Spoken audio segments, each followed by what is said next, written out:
नमस्कार दोस्तों, आज मैं आपको ज्येष्ठ मास महात्म के 26वें अध्याय की कथा सुना रहा हूँ। स्कंद जी ऋषियों से कहने लगे कि हे ऋषियों, व्यास जी बोले कि हे राजा युधिष्ठिर, तदंतर कुछ समय बीत जाने पर नारद जी का बताया हुआ समय आ गया।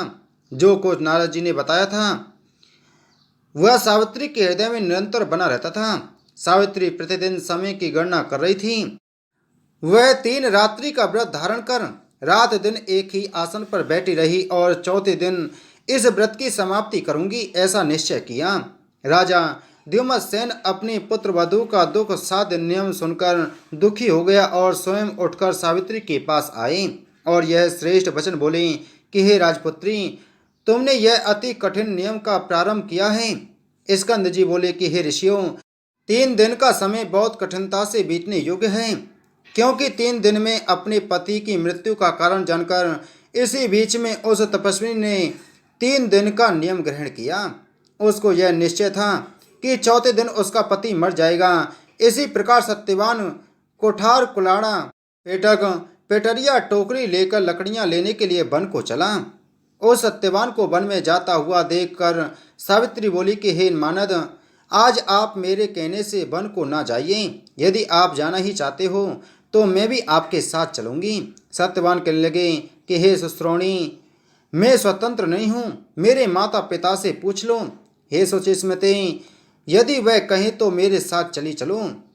पति के ऐसा कहने पर वह कमल नेत्री अपने सास ससुर के पास गई और उनके चरणों में प्रणाम करके कहने लगी कि मैं वन देखने के निमित्त जाना चाहती हूँ।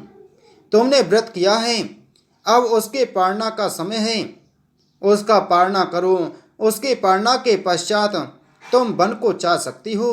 सावित्री बोली कि हे तात, मैंने रात्रि को चंद्रोदय होने के पश्चात भोजन का नियम किया है और हे तात, आज मैं पति के साथ वन देखना चाहती हूँ।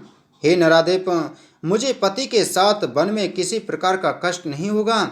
यह बात सुनकर राजा द्युमत्सेन बोले कि हे पुत्री सुमध्य में, जैसा तुम चाहती हो वैसा ही करो। हे मुनीश्वर, सावित्री सास ससुर को प्रणाम कर सत्यवान के साथ वन को चल दी।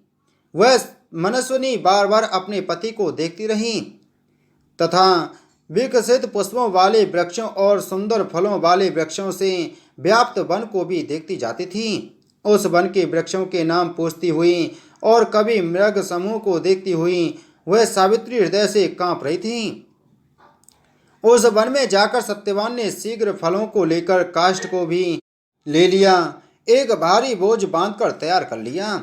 वह साध्वी पतिव्रता बट वृक्ष के समीप बैठकर पेटारी को फलों से भरने लगी और सत्यवान उस काष्ठ को कुठार से फाड़ने लगा। इसी समय सत्यवान के सिर में वेदना दर्द होने लगी और वह सावित्री से बोला कि हे भद्रे, सूल के समान कांटों से मेरा सिर फटा जा रहा है। हे सश्रोणी, हे सुब्रते, मैं तुम्हारी गोद में सोना चाहता हूँ। वह विशालाक्षी मनस्विनी सत्यवान की मृत्यु का समय उपस्थित समझकर उसी स्थान में बैठ गई। सत्यवान भी सावित्री की गोद में अपना सिर रखकर सो गया। तब तक वहां एक कृष्ण पिंगल का एक पुरुष आया। इति श्री ज्येष्ठ मास महात्म 26वां अध्याय संपूर्ण। बोलो विष्णु भगवान की जय।